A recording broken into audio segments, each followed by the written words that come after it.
다섯 번째로 이 선비정신은 제가 아까도 말씀드렸지만은 유학자, 뭐 조선시대 그 유학자, 물론 선비입니다. 그 사람들만이 아니고 고조선 때부터 저는 시작됐다. 최초의 선비가 단군이라고 저는 봐요. 단군. 예. 단군이 그 삼국사에 보면 선인이라고 돼 있어요. 선인. 평양 선인이라고 돼 있거든요. 선인이 신선선자 사람이 자인데 선비라는 말을 한자로 쓸 때는 선인이라고 그래요. 신선선자로 쓰기도 하고 앞선자로 쓰기도 해요. 어쨌든 그것이 순수한 말로는 저는 이제 선비다 이런 말씀이고, 단군은 그때 뭐 유교가 있었습니까? 불교가 있었습니까? 무교죠, 무교. 사실 단군은 무당이었다고 봅니다. 그리고 아마 여자일 가능성이 많아요. 제가 이런 얘기가 아주 폭탄 선언 같은데 최초의 단군은 아마 여자일 겁니다. 왜 그러냐면요, 우리 민속의 그 삼신신앙이 있잖아요. 삼신. 우리가 이제 생명을 점지해 줄 때 누가 점지해 주시나요? 삼신께서. 삼신이 누굽니까? 환인, 환웅, 단군이에요. 근데 우리가 삼신을 뭐라고 불러요? 삼신 할아버지라고 그럽니까? 할머니라고 그런다고. 그게 진짜예요. 최초의 아마 단군은 여자일 겁니다. 그래서 할매라는 말이 쫙 내려온 거예요. 그러다가 부계제 사회로 바뀌면서 할아버지로 바꾼 것 같습니다. 예. 뭐, 저 개인적인 해석이니까 그렇게 그냥 가볍게 들으세요. 제가 개설책이다는 그렇게 제가 쓴 개설책이 지금 많이 읽히는데 거기다는 미처 넣질 않았는데요. 이렇게 해서 이제 많은 분들이 공감을 내주시면 제가 앞으로 개설책 바꿔 쓰겠습니다. 어쨌든 간에 이제 개인적인 소견은 그런 생각이 있어요. 그래서 이 단군 때부터 선비정신이라는 게 생겨가지고 그 선비정신을 담은 이야기가 단군 신화다 이거죠. 최초의 선비정신, 오리지널 선비정신의 그 원천이 되는 얘기가 단군 신화다. 이렇게 저는 보는 거고, 거기에는 이제 무교, 기본적으로 무교예요. 무교가 담긴 스토리가 단군 신화다. 그리고 보고, 그 다음에 이제 삼국시대 가면요, 이 선비가 무당이 아니라 이제 무사가 되어버려요. 무사. 그래서 우리가 신라의 화랑도도 설랑이라고 보거든, 설랑. 신선선자를 써가지고 설랑이라고 그래요. 또는 국선, 선인, 고구려에서도 그 조의 선인이라는 게 있어요. 그게 다 무사들인데 이 사람들을 선비라고 부른 겁니다. 순수한 우리말로는. 그래서 무당이 이제 무인으로 바뀌다가 이제 유교가 이제 많이 보편화돼 조선 시대 오면은 이제 유학자들을 이제 우리가 선비라고 부르게 된 거죠. 그러나 이렇게 유학자들을 이제 뒤에 가서 선비라고 불렀지만은 체질적으로는 유학자도 무인적 기질이 있고 또 무당적인 기질도 있고 또 불교적인 기질도 있고 다 합쳐진 거다. 저는 이렇게 보는 거예요. 그래서 순수하게 유학만 하는 분, 그런 분은 저는 없다고 봐요. 또 순수하게 무교적인 그런 기질만 가진 사람도 없습니다. 다 이게 합쳐져 있어요. 그 무교, 불교, 유교. 또 현대인이라는 것은 우리는 또 서양 교육을 받았거든요. 그러니까 우리 피 속에는 지금 무교, 불교, 유교 거기다 또 플러스 서양 문화까지도 저는 여기 접합되어 있다고 봐요. 이게 오늘날 살고 있는 현대 한국인의 전 선비정신이라고 합니다. 그래서 선비정신도 시대에 따라서 진화됐다. 성장 발전해왔다. 이렇게 저는 해석을 하고 있습니다. 그래서 그런데 이 무불유가 융합된 것이다. 그런데 이제 여기서 이제 무불유가 나오면요. 이제 이런 얘기들을 많이 하거든요. 우리나라 것은 별로 없지 않느냐. 무교는 이거는 뭐, 그건 토착적인 거니까 밖에서 들어온 게 아닙니다. 그런데 불교는 이건 중국을 통해서 들어온 인도 사상이고, 유교도 우리 거 아니지 않는가. 공자맹자가 만들어내니까. 그런데 저는 유교를 저 나름대로는 그렇게 해석을 하지 않아요. 유교는 한중 합작이다. 왜냐하면 산동 지방에 살던 그 공자맹자가 살던 산동 곡부지방 거기에 살던 원주민들이 동이족이거든요. 동이족. 지금 우리를 동이족이라고 불렀는데 저는 이제 우리식으로 아사달족이라고 불러요.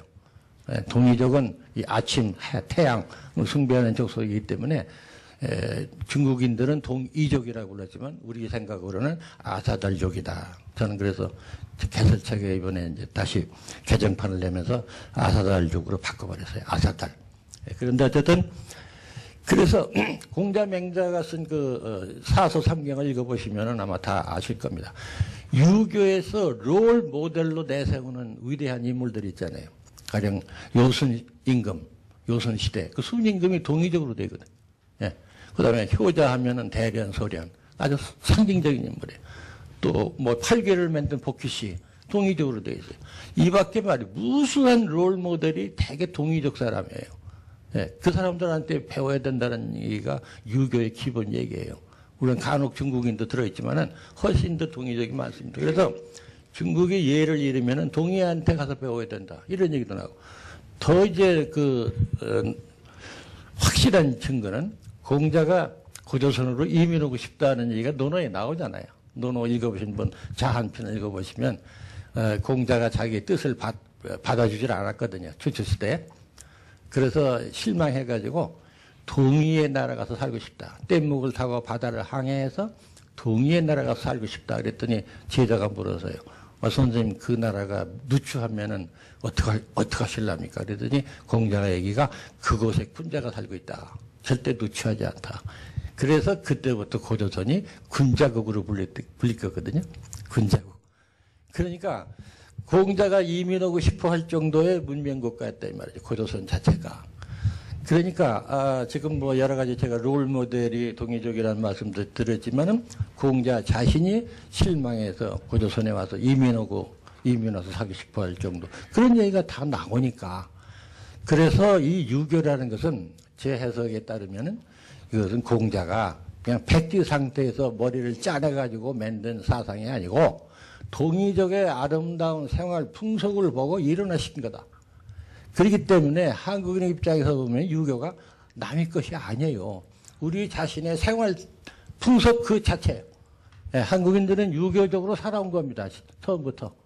그렇기 때문에 뒤에 뭐 공자 맹자 또 뒤에 뭐 한나라 뭐 수당 송나라를 통해서 유교가 많이 발전되어 왔지만은 한국인들이 볼 때는 그 남의 나라 얘기가 아니다. 남의 나라 사상이 아니고 바로 우리 자체의 생활이다. 그래서 중국보다도 한국이 훨씬 더 농도가 높은 유교 국가가 전 됐다.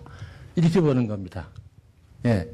근데 이제 제가 이렇게 말씀드리면 또 어떤 분은 급하신 분들은 공자가 조선 사람이다. 또 이렇게 해석하시는 분이 있는데 그런 증거는 없습니다. 그래서 공자가 조선으로 이민 오고 싶어 했지 이민 오고 싶어 했다고 국적이 조선은 아니거든요. 예, 그런 얘기는 본인이 한 일이 없습니다. 그래서 저는 이제 그렇게 보고 그다음에 넘겨보세요. 그래서 이제 우리 문화를 외국인이 어떻게 봤느냐 이제 그거를 제가 또 정리를 해봤는데 공자가 고조선으로 오고 싶다는 얘기는 아까 말씀드렸죠. 이 군자국이라는 말이 이게 보통 말이 아니거든요. 네, 군자와 소인을 대비시켰잖아요. 군자는 최고의 이상적인 인간상입니다. 요즘 젠틀맨보다 훨씬 강한 말이죠. 그래서 이런 이제 말이 나오고 기원전 5세기부터 당나라 송나라 때는 우리나라 삼국시대 고려시대에 해당하는데 동방예의주의라고 불렀단 말이죠. 뭐 다 아실 겁니다. 그런데 과거에 이 말이 나쁘다고 해요. 참 우리가 아주 참 좋지 않은 버릇이 있어요. 좋은 얘기도 우리는 비틀어서 해서 그래요. 네.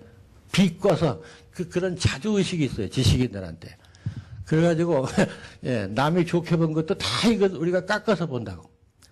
동방예의지국은 그렇게 함부로 뱉은 말이 아니에요. 그리고 예의란 말이 우리가 좁은 의미의 에티켓트가 아니에요. 예의. 예. 예와 의라는 것은 의가 오를 의자거든요. 예절이라고 할 때는 사람의 면에다 씁니다. 그건 좁은 의미의 예의이고 여기에 지금 오를 의자를 쓰면요. 이거는 문명의 문화. 동방의 문화국가다. 그런 엄청난 말입니다, 이게. 그래서 중국인들이 한국 문화를 엄청나게 그렇기 때문에 조선, 이제 삼국시대나 고려 조선시대 사신이 가잖아요, 중국에. 그럼 사신이 한국에서만 가는 게 아니고 중국 주변 국가에서 여러 나라에서 갑니다. 가령 이제 명절 같은 때는요. 그러면 중국인들이 외국인 사신을 접대할 때 서열이 있습니다.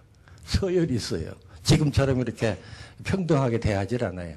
서열을 두는데 한국에서 간 사신이 톱시트예요. 제일 윗자리다. 왜냐하면 이건 동방의 예의국가에서 왔기 때문에 수석에다가 배치합니다. 또 중국에서 우리 삼국이나 고려 조선시대에 사신을 보내올 때도 상당히 엘리트를 골라서 보내요. 왜 그러냐면은 이게 잘못하면 아주 망신당하고 오는 나라가 한국이야. 이제 사신들은 와서 서로 시를 주고받잖아요. 시.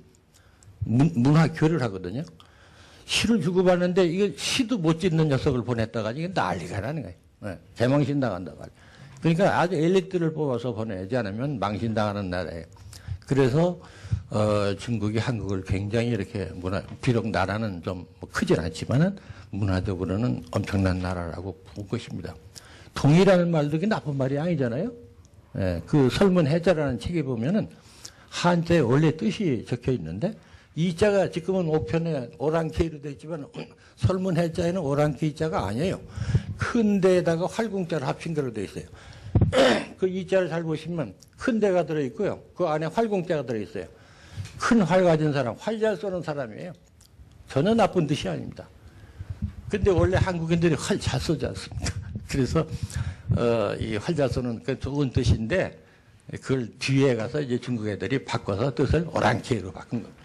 그건 그렇고 그 다음에 이제 건너뛰겠습니다. 4번으로 병인양요 때 말이죠. 프랑스군이 강화도를 점령했잖아요. 이 강화도를 점령한 프랑스군이 보고서를 올리는데요. 강화도를 점령하고 이것도 뒤져봤어요. 강화 읍내에는 외규장각이 있단 말이에요. 외규장각. 규장각의 지부에 해당하는. 규장각 자체는 창덕궁에 있고, 이제 그 지소, 브랜치에 해당하는 것이 강화도에 있어요. 그러니까 약 5천 권의 책이 있는데, 이거는 보통 책이 아니에요. 너무나 아름다운 예술적인 책이 5천 권이 있단 말이에요. 놀랬죠. 그 다음에 이제 농촌 가옥을 조사해 봤어요. 그랬더니 농촌 가옥마다 집집마다 책이 없는 집이 없어요. 책이 다 있어요. 그리고 한국인들하고 이렇게 대화를 나눠보니까 한국인들이 제일 멸시하는 대상이 누구냐? 가난한 사람? 아닙니다. 글 모르는 사람, 공부하지 않는 사람을 멸시해요. 그런 거를 느끼고서 본국에다가 자존심이 상합니다라고 보고서를 내요. 프랑스군이. 왜? 프랑스는 그 당시에 농촌에 가봐야 책도 없어. 또 공부 안 하는 사람 멸시하지도 않는다 이거예요. 그런데 조선은 이게 웬일이냐? 자존심이 상한다는 보고서를 냅니다. 그 다음에 이제 일본 근대화의 아버지예요. 후쿠자와 유키치 잘 아시죠? 이 사람이 사실은 한국인에게 참 나쁜 말을 했어요. 정한론을 주장했다. 정한론. 군대를 가지고 가서 한국을 정복해야 된다.